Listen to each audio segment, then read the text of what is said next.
77 సంవత్సరాల స్వతంత్ర భారతంలో 48 సంవత్సరాలు ఈ దేశాన్ని పాలించిన పార్టీ కాంగ్రెస్ పార్టీ.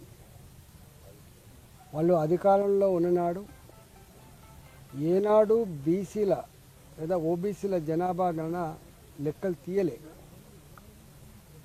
అనగారిన వర్గాలకు ఛాంపియన్ లాగా ఎస్సీల ఓట్లు కొల్లగొట్టే ప్రయత్నం చేసిండ్రు, ఎస్టీల ఓట్లను కొల్లగొట్టే ప్రయత్నం చేసిండ్రు, అనగారిన వర్గాల బీసీల ఓట్లను కొల్లగొట్టే ప్రయత్నం చేసింది తప్ప వాళ్ళ జనాభా ఎంతనో లెక్కలు తీయలే.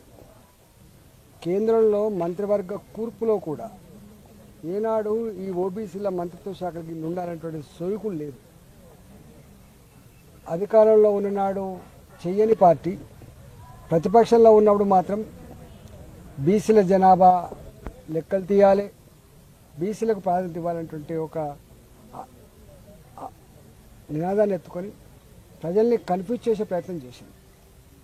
భారతీయ జనతా పార్టీ 2014లో నరేంద్ర మోడీ గారిని ఒక ఓబీసీ బిడ్డను దేశానికి ప్రధానమంత్రిని అందించినటువంటి చరిత్ర భారతీయ జనతా పార్టీది.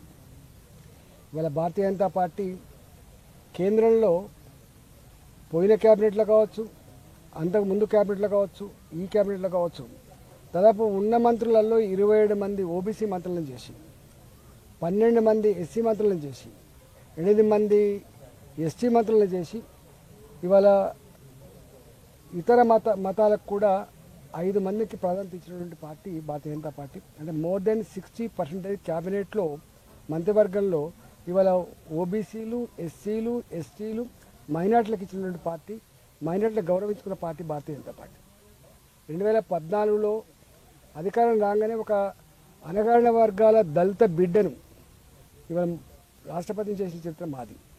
అదేవిధంగా 2020-21లో మొట్టమొదటిసారి ఒక ఆదివాసీ అడవి బిడ్డను రాష్ట్రపతి చేసిన చరిత్ర భారతీయ జనతా పార్టీది.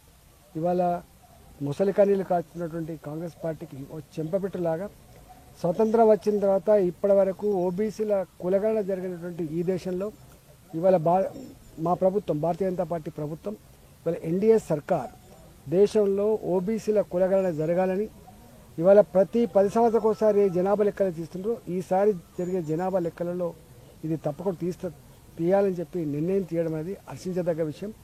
తప్పకుండా ఇప్పటికే ఓబీసీలను గుర్తించడమే కాకుండా ఓబీసీలను మంత్రివర్గంలో స్థానం కల్పించడమే కాకుండా తప్పకుండా ఈ చర్య రేపు ఓబీసీలు మరింత రాజకీయంగా ఎదగడానికి, ఆర్థికంగా, సామాజికంగా, విద్యాపరంగా, ఉద్యోగాల పరంగా ఎదగడానికి దోహదపడుతుందని చెప్పి ఈ సందర్భంలో తెలియజేస్తా ఉన్నాం.